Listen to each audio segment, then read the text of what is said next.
আসসালামু আলাইকুম। আপনারা কেমন আছেন? সবাই ভালো আছেন? আমি আল্লাহর রহমতে ভালো আছি। আলহামদুলিল্লাহ। সকাল সকাল রান্না করতে চলে আসলাম। আমি রান্না করব মুরগির মাংস, পেঁপে পেঁপে দিয়ে আলু দিয়ে মুরগির মাংস।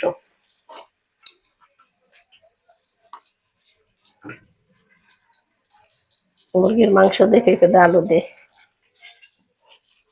একটা তরকারি রান্না করব। কালকের তরকারি আছে একটু বাসি তরকারি, এজন্য আজকে একটা তরকারি রান্না করব।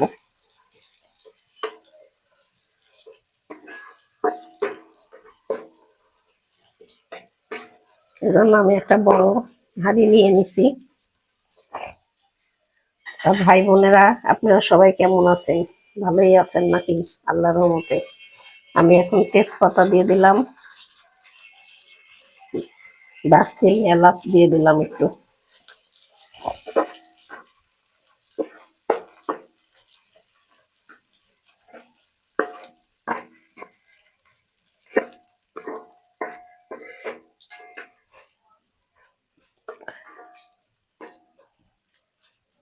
তা ভাই বোনেরা, আপনারা আমাকে লাইক কমেন্ট শেয়ার বেশি বেশি করছেন না। আমি দেখে খুব কষ্ট পাই।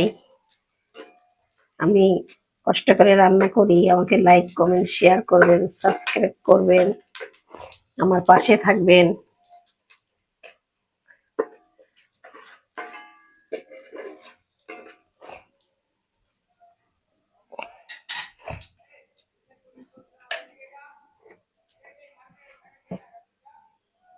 দিয়ে দিলাম হলুদের গুঁড়া।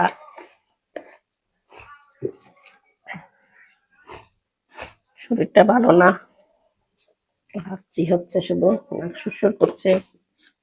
বর্ষাকাল, এই বৃষ্টি হয়, এই রোদ হয়, এই জন্য শরীর ভালো লাগে না, ম্যাজ ম্যাজ করে। একটু বেশি করে ঝালের গুঁড়া দিই।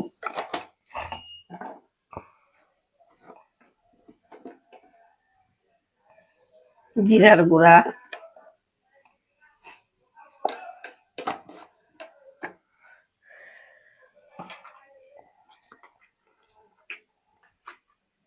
দিয়ে দিলাম, আদা রসুন।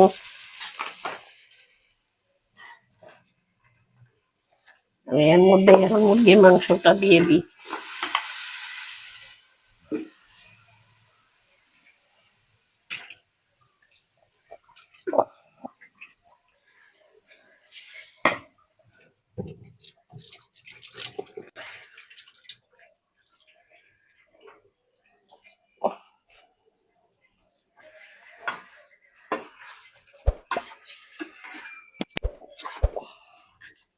সমস্ত মশলা দিয়ে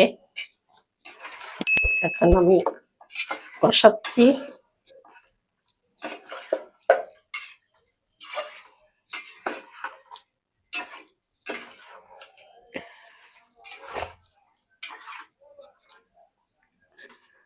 আমি অনেক অসুস্থ মানুষ, আমি রান্না করি, ভিডিও করি আপনাদের জন্য।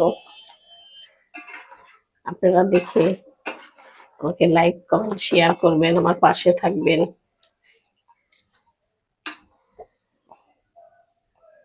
আমি এখন ঢাকা দিয়ে দিব। ঢাকা দিয়ে দিই, মাংসটা কষানো হোক।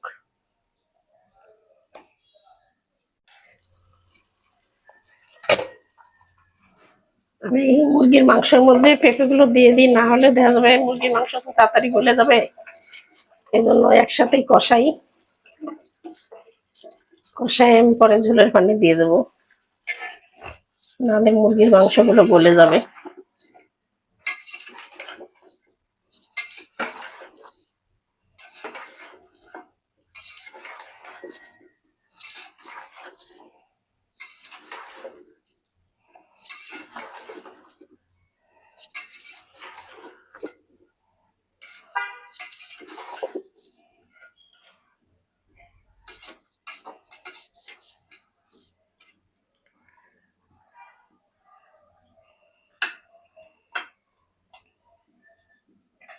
আমি এরপরে একটু পরে ঝোল ঝোল দিয়ে দেবো, একটুখানি দমে বসুক।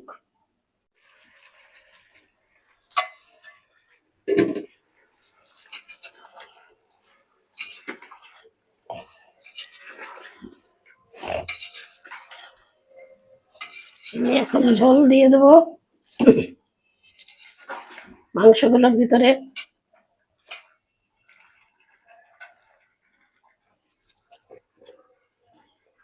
এইভাবে রান্না মানে এই তরকারিটা মজা হয়, এটাই। শুধু পেঁপের তরকারি খেলে তো ভালো লাগে না, এই জন্য তরকারিটা মজা হয় বলে এই জন্য মুরগির মাংস এইভাবে রান্না। আমি দিয়ে দিছি গরম পানি। তার ভাই বোনেরা দেখেন এইভাবে হতে থাক। আমি এখন আবার ঢাকা দিয়ে দেবো, একটু লবণটা চেখে দেখি। হ্যাঁ ঠিক আছে, আমি ঢাকা দিয়ে দিলাম। আবার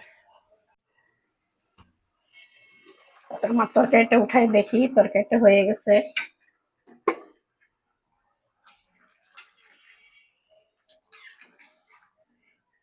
আমার পেঁপে দিয়ে মুরগির মাংসের তরকারি হয়ে গেল।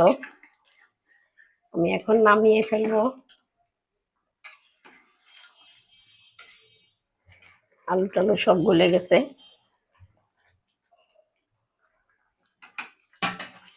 আমি এখন নামিয়ে ফেলি তরকারিটা।